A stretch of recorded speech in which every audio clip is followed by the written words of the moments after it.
Hi there, today on Typical Books, it is the Friday the 13th franchise book tag. This is an original tag by Paperback Junkie, and I was in turn tagged by Merce at Harpies in the Trees. Thank you, Merce, for tagging me. This particular book tag is a joy to watch, so I highly urge you to check out the links below to the other videos that are following this tag. And I had a lot of thought when I was first tagged. I was like gonna jump on it immediately, and then I got busy doing other stuff. So now that it is a sleepy little Sunday, I thought it would be a perfect day to not only maybe watch a Friday the 13th movie, but partake in this tag finally. Little addendum, I've updated my website. It is now typicalbooks.com. So if you want to find all the Lydia goodness and Nightface stuff, Pralide Eve stuff, or even all these videos, it is in a blog format, and I'm going to be posting essays and stuff there as well. And you'll also be able to see the podcast there too. So yeah, typicalbooks.com. Thanks. I do love how these questions tie into the franchise to those in the know that have watched them all or are awaiting the final chapter. These questions are like tangentially linked to each one in a way, and I love this. Part 1.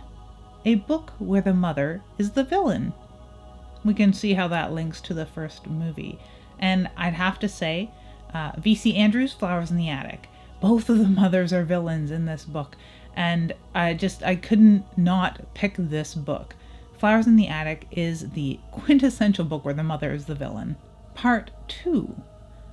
Book in the Backwoods.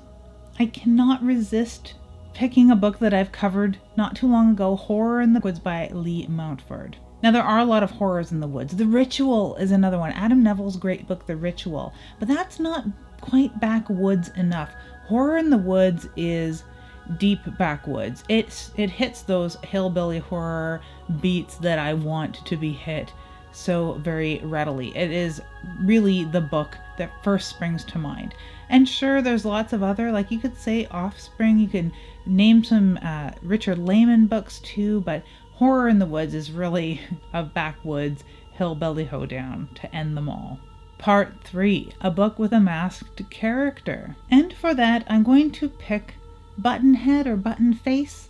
I would have to look it up in Cabal by Clive Barker. Now, you may say that Decker isn't the quintessential masked character, but I can think of a lot of films where there is a masked character. But yeah, definitely Clive Barker, Cabal, that turned into Nightbreed. That is my masked character of choice. Part 4 is a book with the best final chapter, and this one is extremely tough. A lot of books have great final chapters. There's a lot of final chapters where everything changes. There's a lot of books with a final chapter I could do without, but I'd have to say most recently the best final chapter, and I think it's the last few final chapters, the 12 Nights at Rotterhouse, the way that wraps up is quite interesting to me. Greyfriars Reformatory, which I also read recently, had a sublime final chapter. This is really tough because a lot of the time I'm thinking of the final chapter in as much as what I took as the final chapter of the book, but if I were to open the book, I would maybe see that it was the last page or the last 3 chapters, so this is tough. Greyfriars for sure, 12 Nights at Rotterhouse, that end chapter that I have within my head that stands as the last chapter is extremely strong, so I really enjoyed that.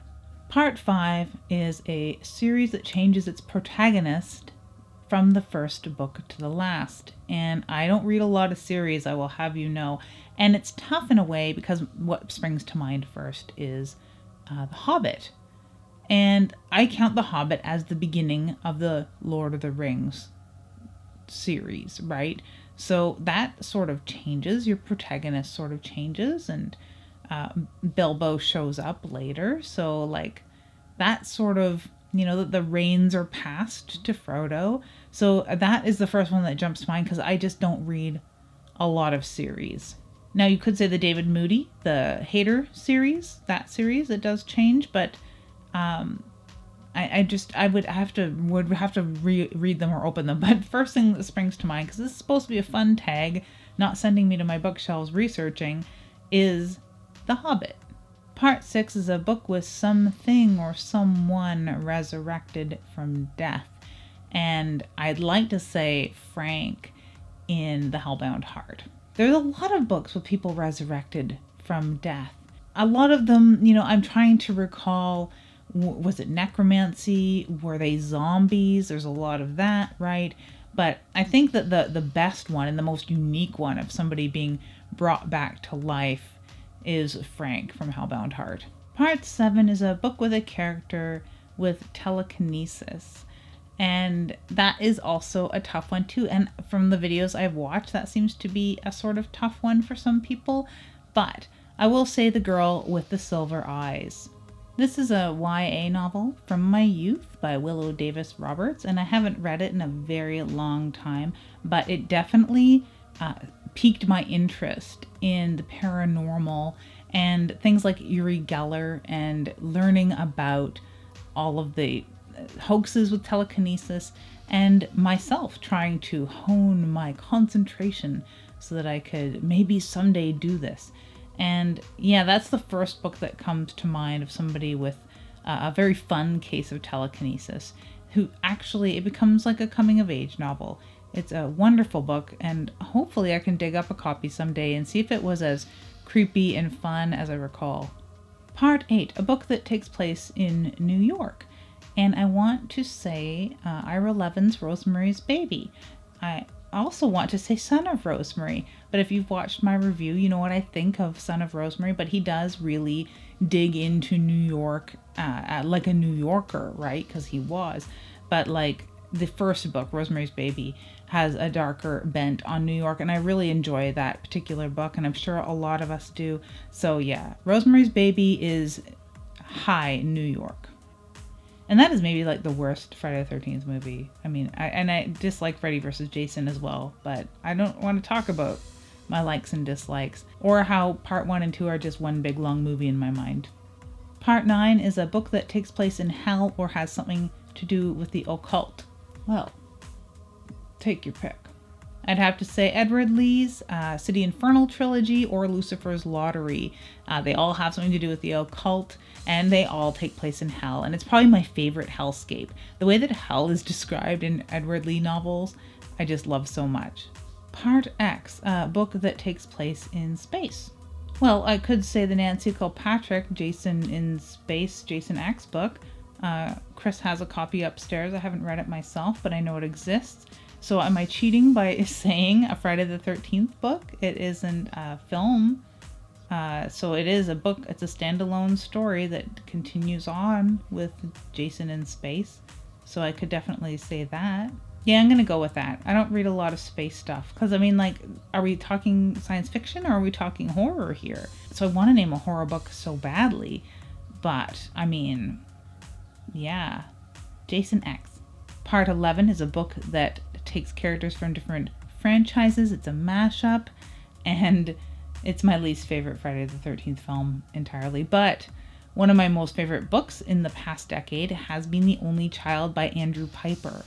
And it definitely, I enjoyed the movie Van Helsing, how Van Helsing, the movie, had a bit of a mashup that way. Andrew Piper's story, although way more serious than that, it's serious as a heart attack, as my co-host at Dead Air West Night would say. It is a great story that way for lovers of the old Gothic classic tales and monsters. That story weaves them in a way that I've never quite read before. So yeah, The Only Child by Andrew Piper. It's not a mashup in the fun way you may think of a mashup, but it does weave in monsters from other franchises. Part 12, a book that is a retelling.